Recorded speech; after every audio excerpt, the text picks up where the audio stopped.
I used to be a police officer for the city of San Benito, Texas. One night, my shift was working 11 to 7, graveyard shift, when I heard one of my fellow officers call out over the police radio at about 2 or 3 a.m. that he was going to check out what appeared to be a fire within the fenced area of the Old City Cemetery, which is located on Old Sam Houston Street. I then advised our dispatcher that I would be en route to back up my fellow officer. I was across town, so I'd traveled about 2 to 3 minutes tops when I heard the officer say 10 to 8, which means back in service.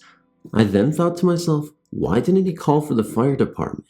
So I then called him over the radio and told him to meet me at the parking lot of the Blockbuster video store. When he pulled up to my police unit with his patrol car, I could see that he had a scared look on his face. I asked, "Hey, what happened at the cemetery?" And he said defensively, "I don't want to talk about it." I again asked him what happened to the fire, and he said again, "I don't want to talk about it," and drove off in the police unit. I thought to myself that I would give him the chance to clear his thoughts from his head, so I waited to the end of the shift to ask him what had happened. He told me that he was patrolling on North Sam Houston Street when he saw a small fire in the Old City Cemetery. He then stated he went around the railroad tracks at Old Sam Houston Street. Since it was around one of the holidays when they sell fireworks, he thought someone might have set off the fireworks and it had landed in the cemetery, causing a grass fire. He then called the dispatcher over the police radio and advised her that he was going to check out the fire. He said he told me he exited the patrol unit and walked into the city cemetery towards the fire. He said that the flame from the small fire was about 8 to 9 feet high. He then told me he noticed as he was walking towards the fire that the closer he got to the area of the flame, the smaller it was getting. He said to me when he got up where the source of the fire was, it suddenly disappeared, and he noticed that there was no smoke or traces of anything burning. He stated that when he looked down where the flame had disappeared, he was standing in front of a grave where had just been buried days or a couple of weeks before. He then stated that he felt scared, and that is when he got back in his patrol car and left the area.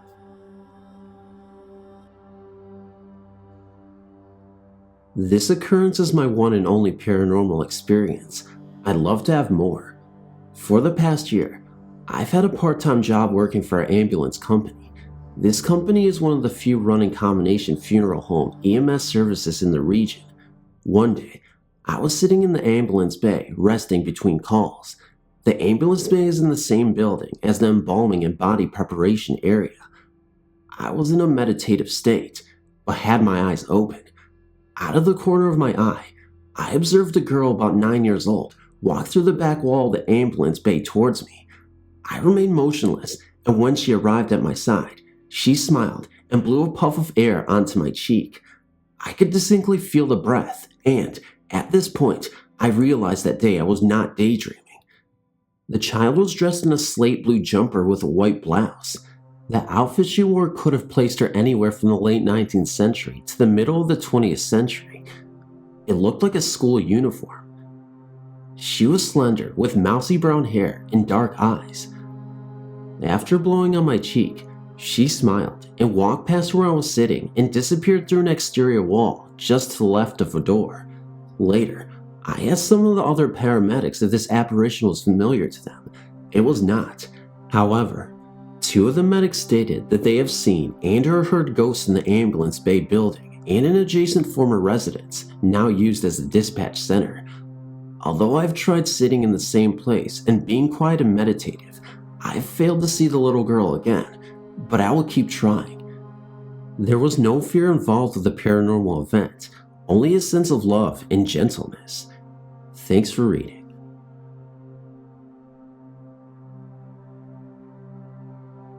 I had a few experiences in this one house I lived in from the time I was 5 until about 14. I lived in a city about 20 minutes away from Los Angeles. Anyway, one night, I was sleeping and for some reason I woke up. I don't ever wake up in the middle of the night. When I woke up, I saw a white figure, which looked like a soldier standing in front of my bedroom door. He was just standing there saluting me, just staring at me, and he didn't move. What I remember the most is his eyes. They were bright white. I was scared because yeah, it was a ghost, and it's not normal for me to see something like that, but at the time, I felt safe. I knew that he wasn't there to hurt me or he wasn't trying to scare me. What I wanted to do was run to my mom's room, but instead, I pulled the blanket over my head and prayed. The next morning, I told my mom about it, and I remember she got this weird look on her face, but then was like, "It must have been the lights from outside. You probably imagined it. Now stop scaring your sister."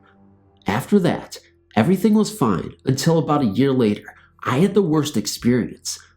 My mom had rearranged my room so that my bed was right in front of the door. One night, I was sleeping and I heard what sounded like a baby wearing a diaper crawl by. My baby brother still wore diapers, so I thought it was him. I looked out my bedroom door and didn't see anything. I checked on my baby brother and he was sound asleep in his crib. I went back into bed and started to doze off when I heard it again. I didn't feel like getting up again, so I called out his name, and just like that, the noise stopped. Then about 10 seconds later, I felt something tug on my blanket. Now remember, my bed was right in front of my door, so if my brother came in, I would have seen him. I grabbed onto my blanket, but whatever was tugging started pulling on it harder. I was so scared, but I wasn't about to let whatever was pulling me on my blanket take it. That's my favorite blanket, so I laid on top of it. Then the tugging stopped. I guess I passed out because I woke up again on top of my blanket. Something had woke me up. I didn't know what though. Anyway, I had long hair and it was hanging off of my bed because of the way I was laying.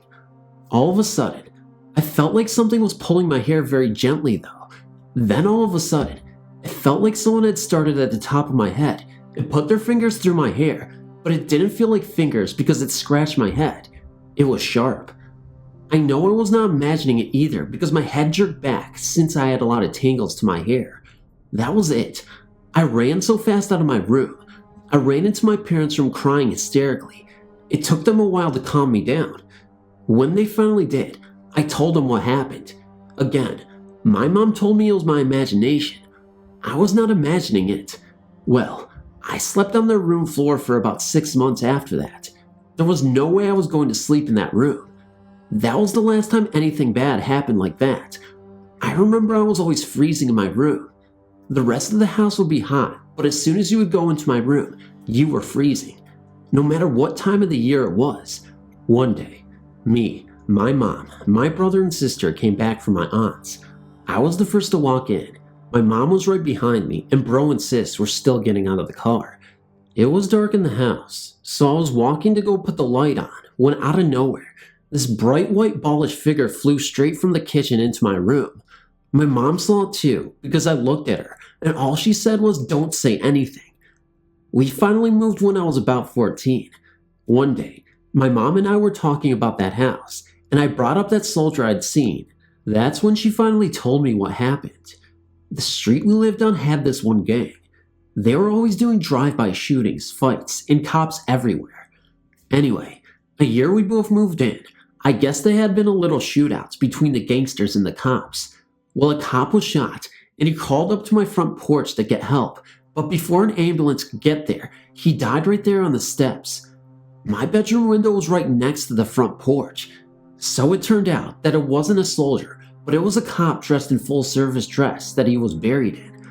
I actually felt fortunate to have had him with us. I feel like he was protecting us.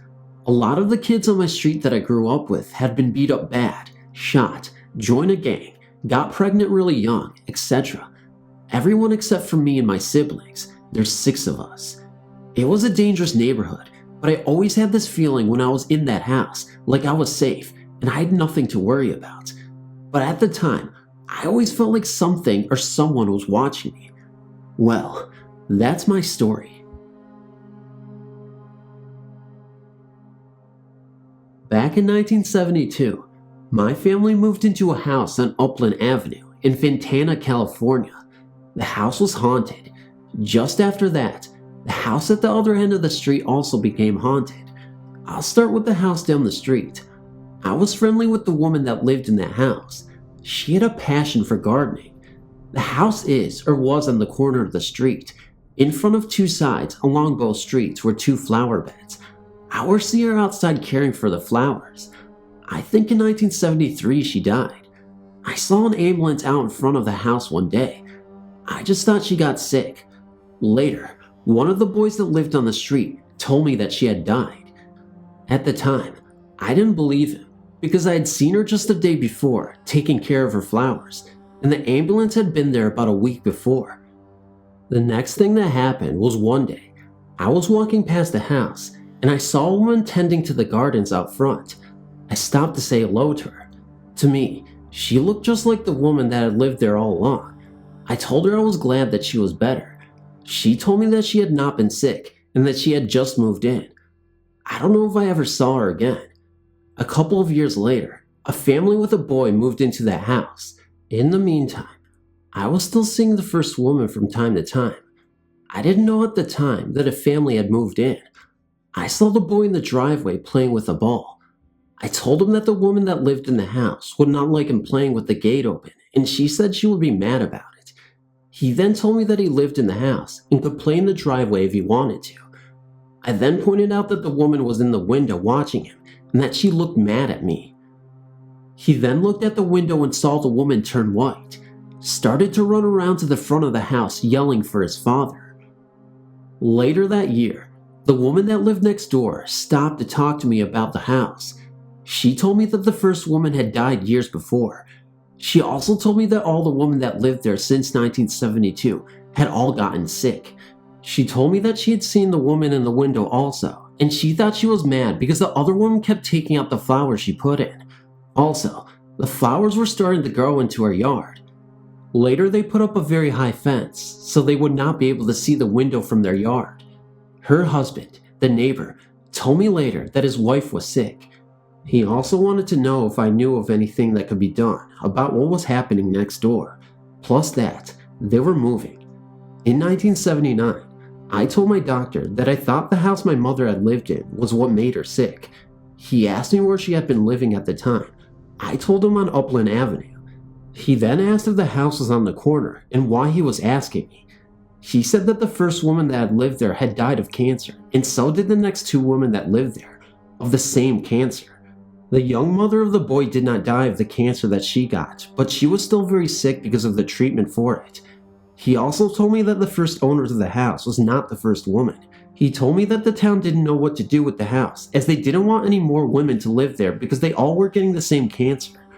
I told him about the first woman and that she didn't like anyone to mess with her flowers. He did say that the town might make it into a park. I said that might work, but she would probably not like it, and that others could still get sick. I have no idea what happened because I moved out of town not long after that. Even today when I still think about it, it always creeps me out.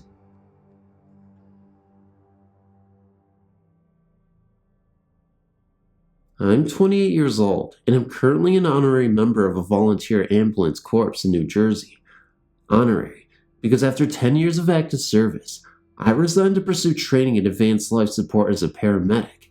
After 4 years as a paramedic, I left EMS to focus on what always has been my full-time career, a credit rep for a major electronics company.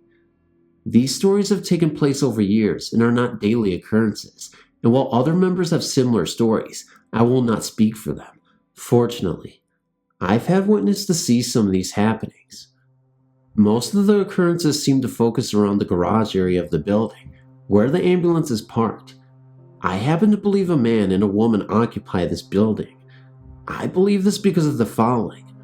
While watching TV alone one night, I had a strange feeling that someone was watching me. Out of the corner of my eye, standing by the door leading from the building room to the garage, I saw someone just standing there. When I looked, no one was there. This happened a couple of times over about 45 minutes, and upon glancing a third time, I made out some features. It was a man in his late 30s maybe, standing about 5'10" with full dark hair and a mustache. I left for the night at this point. This was fall of 1992 if I'm not mistaken. In 1991, I was sitting on the couch with my girlfriend at the time watching TV again. We distinctly heard the door from the garage to the outside slam shut. It was a wooden door at the time and unmistakable with its sound. When no one entered the meeting room, we wondered what member may have come down.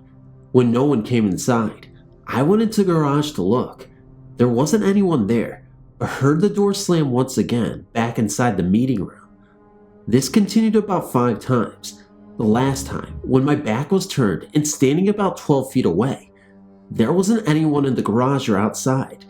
Nicole wanted to leave pretty quickly. In the spring of 1994, I think, I was again on the couch with yet another different girlfriend. The door to the garage was propped open when we both heard the sound of footsteps coming from the garage. It sounded a little odd in the sense that it almost sounded like someone walking on leaves. Lisa had me go check, and of course, I found nothing, but this continued for about a half an hour. Whenever I would reach the threshold of the garage, it would stop. When I dragged Lisa into the garage to show her that nothing or no one was there, the sound started again. We were looking directly at the spot where the sound seemed to originate. About 20 feet in front of us, we heard the footsteps walking towards us. We both left right away. In March of 1996, I was dating yet a different girl. Yeah, I got around a bit. We had thrown a surprise party for my father. Jen was really tired after working a double shift the night before. She's a nurse as well as Lisa. After the party, I was finishing cleaning up when I jokingly said welcome to the haunted building. She freaked a little and went to leave immediately. This surprised me a bit because I didn't relay any of these stories to her. When we got outside, she told me that while she was zoning out, she noticed a man and a woman standing near the door to the garage. She said that the man was in his early 40s with dark hair and a mustache. She couldn't make out the woman because her back was turned. She noticed them because they seemed out of place to her. My cousin snapped her out of the zone and the couple disappeared. She didn't see them again, and nobody at the party fit this man's description. As I walked into the building through the back door one evening, I heard as plain as day a woman speaking. I simply thought someone left the TV on. When I stepped over the threshold, the voice stopped and the TV wasn't on nor anyone was in the room. There was no remote to the TV, so nobody could have turned it off from afar. I walked across the room to the garage. When I walked through the door, I noticed 2 friends, Patty and Allison, standing outside near the door. Looking rather shaken, I asked them what was wrong. They said they both heard a man's voice distinctly say Allison, twice, only moments before. They accused me of playing trick on them, although I did not. This was the summer of 1996. I have heard conversations take place in the garage a couple of times when no one was around. I could never make out what was being said, but it did sound like a male and female. Whenever I would walk into the garage, it would stop. Additionally, there have been instances when the light on the phone would blink on and off, as if someone was picking up and hanging up the receiver in another room. This happened when either nobody was present or anyone was present in the meeting room together. This, of course, could have been an electrical problem, but who knows? Thanks for listening to my story. This is less of a haunting and more of a notice that a friend is not completely gone from me. Back in May of 97, my husband's, then my fiance's, mother died. In April of that year, on his birthday, she had artery bypass surgery of her leg. Unfortunately, soon after she came home, the site at the top of her leg where the graft started opened up and bled. That time, she survived. The wound wouldn't heal, and it had got infected. In May, it hemorrhaged again. This time, it was so fast that in less than 5 minutes, she could not speak or respond to my husband next to her.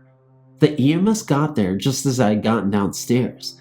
She started to go into coronary arrest in the ambulance in front of the house. I had to drive myself to the hospital. Not too long, we got the word that she had died. Both of us were in shock. She was only 69. I thought it was so unfair. I loved her very much and had only known her for about a year. She was always so good to me, a very good friend and mother to be-in-law. It just wasn't fair. Now, so you know, I am an atheist. I have a very hard time when loved ones die because I don't believe that I will see them again. But every time something happens, I kind of look to God for solace. Somehow, my faith returns, if only to get me through a difficult time, to which I cannot control. I pray to her, hoping she would hear me, if there is a place for those who have passed on. I asked her to give me a sign, if she was okay, and if there was another side. One night, I was alone in my bedroom. Since I am an artist, I thought that making the thank you notes for her funeral would be a good tribute to her memory. As I was sitting there, I said out loud, "Rose, I'm making your cards. What do you think of them?" At that moment, I hear a noise from the stairs that traveled into the room, to the wall next to where I sat. I didn't feel scared. I'm a scaredy cat by nature, just happy. Then, just as the sound ended, a puff of cold, gentle air hit my back. Okay, so I had the air conditioner on, and that is behind me to my right. So, I sat still waiting for yet another increase in air movement. Never happened. Now, this house is very creaky and noisy, but I've never before or since heard this traveling sound. Well, I had to go to work for the next week. While in the car, I asked Rose to once again give me a sign. The other one wasn't too convincing. I had to be sure. One of my husband's friends told us a hilarious story about the first time he met Rose. She was a short second, generation Italian American. She was cooking dinner when he came over. He told us that he went to say hi to her when she looked up at him with fish in both hands and said schmelts. She was basically asking if he wanted smelts for dinner, but the friend exaggerated it in his telling. He told me about that while she was still alive. While in the car, I noticed that I had not turned on the radio yet. That is rare. It goes on right after the engine. I turned it on. A DJ said schmelts exactly the way the friend did. Then everyone on the station laughed. I did not catch the ending of a word. It was start and finish. They were indeed talking about smelts. Now, I didn't convert, though I do think more of her as being alive somewhere else. What I don't understand is why this is only with her, and not with my grandmother who died the year before, or my husband's father who died 2 weeks before our wedding. By the way, my wedding gown is cursed. The day before Rose died, I bought it and showed it to her. The day I tried it on for a fitting, after my bridal shower, Joe, my husband's dad, goes into the hospital, never to come home again. The day of my husband's bachelor party, Joe dies in a nursing home, close to my final fitting. Not too long after my wedding, my dear seamstress was battling cancer died. That was the last dress she worked on. I don't believe in curses, but this one takes the cake. Just so you know, I'm hearing a number of bumps that normally don't occur here, so maybe I'll stop now. I'm starting to get freaked out. Hey, hey, hey, hey, hey, hey, hey, hey, broken record. Hi, hi, hi. Merry, Merry Christmas. I've got gifts for you. Phantom Claus is coming to town, and he's got you a narration here right now. I am rapping. It's not a rap. Rat, cat, fat, tat, tat, tat, tat. Ratatouille, ratatouille, boo, boo, boo, boo, boo, boo, boo, boo. Okay. Hey guys, it's Phantom of Darkness here, and welcome to another edition of Phantom of Darkness's Horror Narrations. I'm actually delighted to bring you another narration after a busy, crazy-filled holiday season with lots of gags and gifts for you. You know, Phantom's on his way. He's brought a lot of toys and goodies on his sleigh. You know, the Santa is also on his way, and he knocked me out because he was jealous that I was giving you gifts instead. So, guys, give this gift a like, a comment, and a subscribe, because that made absolutely no sense. But I'm excited to bring you another horror narration of epic proportions, at least in my opinion, guys. No, guys, I'm just really happy that I was able to gift you this Halloween. Well, it's not Halloween, it's Christmas. How did I say Halloween? Anyway, guys, just forget about what I'm saying. I'm not even mentally, I'm not even there. But please be sure to share this. Good night, good morning, and I'll love you in the next video and also talk to you. Yeah. No, but seriously, guys, I really hope that you have a wonderful Christmas, and I hope that you feel delighted by these reads, because even though I'm crazy, I'm not the craziest person in the world minus myself. Then I am the craziest, and obviously, by that logic that made absolutely no sense, then I'm entirely correct. So guys, I'll just confuse you even more by just leaving and letting you think about that. Good night, good morning, and I'll see you in the next video, of course. Bye-bye.